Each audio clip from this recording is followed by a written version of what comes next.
Now let's travel north, way north, to the top end and the Kakadu National Park.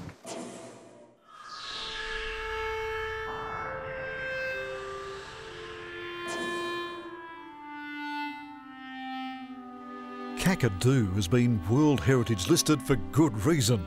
Studded with freshwater lagoons and rivers, its lush vegetation is a perfect haven for birds.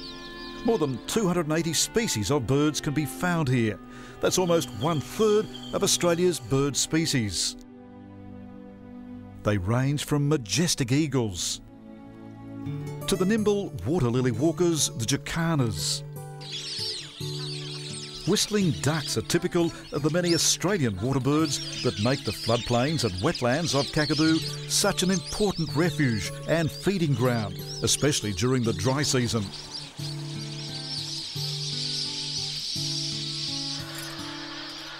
Magpie geese are so abundant that the sky darkens when they take off together.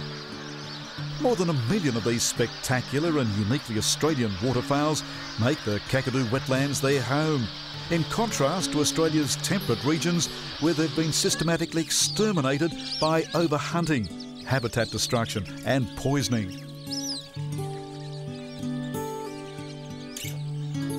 The stately jabiru is the only stork found in Australia, its long neck and legs allowing it to fish with ease in the shallows.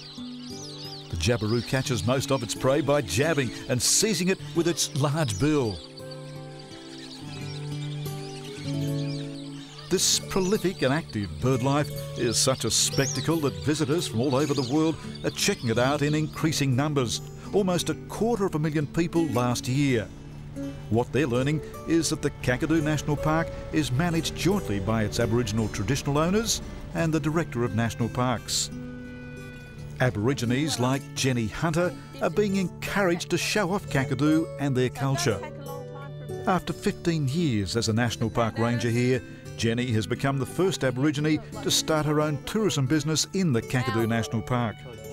Here at her Kakadu Culture Camp, Jenny and her family teach backpackers basic Indigenous skills. Music has always been an important element to Aboriginal culture, which is why the clapsticks are such a vital ancestral instrument. They're used to accompany the didgeridoo. The circular breathing needed to play these has been well mastered by our hosts, but creates a new challenge for the visitors. Throwing a spear with a woomera is always a favourite. That's all right. Again, the visitors are invited to take part. At the end of today's culture lesson, I go walkabout amongst the pandanus plants with Jenny Hunter. So Jenny, the pandanus weaving is something you do all the time yourself? Yep, I sure do. You know, when I get a bit of free time, I like to go out and collect it myself and prepare it ready to make basket making, yeah. So what are we looking for now?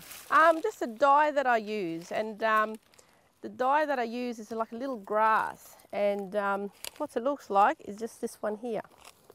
So what we got to do is just dig this bit here out. So no special implement, you're just using a stick? Yeah, just a stick. You know, sometimes if you use a shovel or something like that, when you get down there, it'll damage it.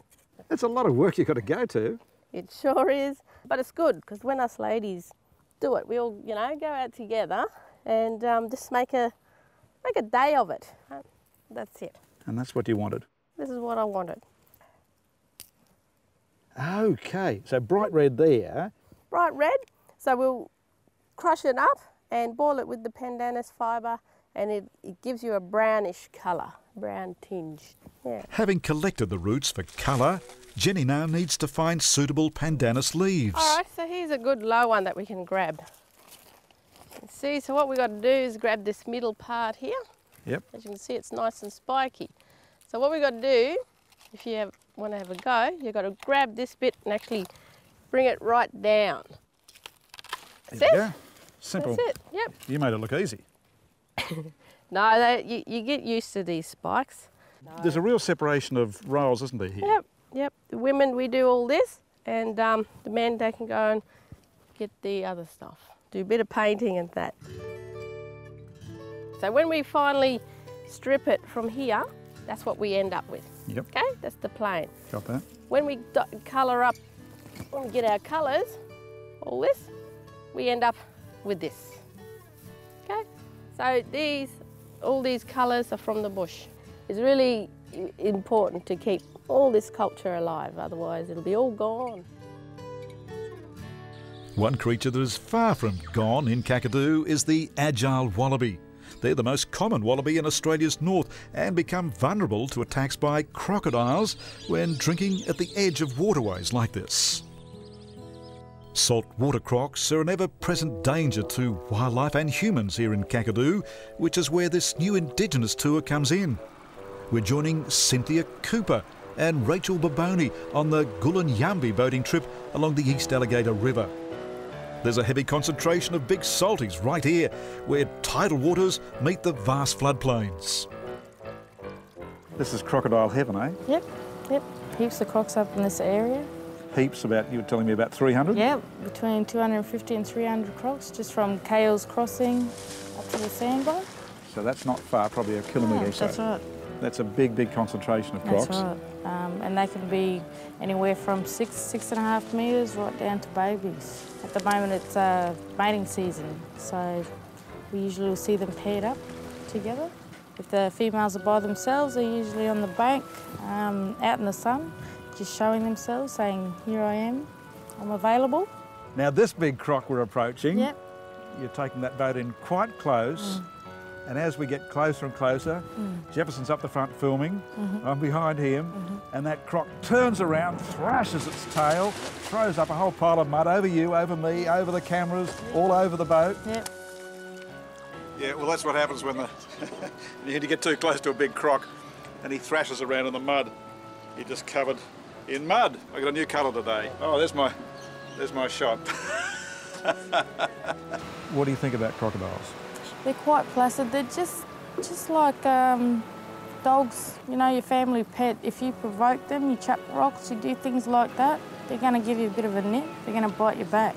If you leave them, they're not going to do anything. Now, lots of barramundi in here as well. Lots of barramundi. We're watching this fisherman here.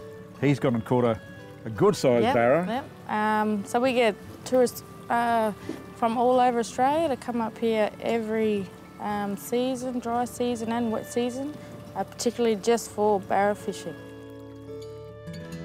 On shore, we spot a captured crocodile.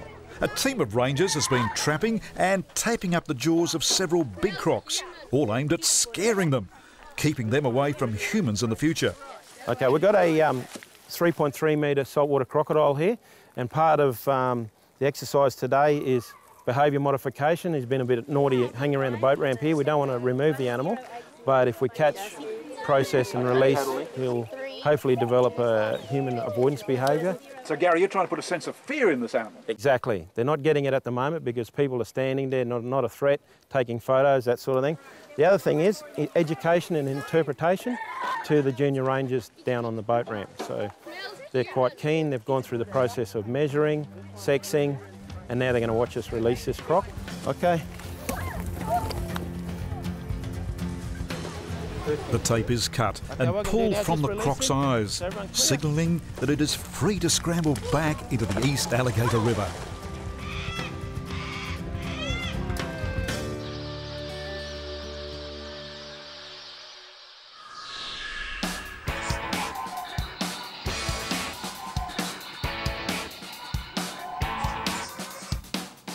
Next time we travel Oz, Australia's sub-Antarctic Macquarie Island. Hundreds of thousands of creatures take refuge here. Also, the Daintree rainforest of tropical North Queensland. The two Tims explore this lush wilderness. And Jarman territory in Australia's top end. Sacred sites and rock art caves never before filmed. And that is this episode of Travel Oz. I'm Grainger. Happy travels.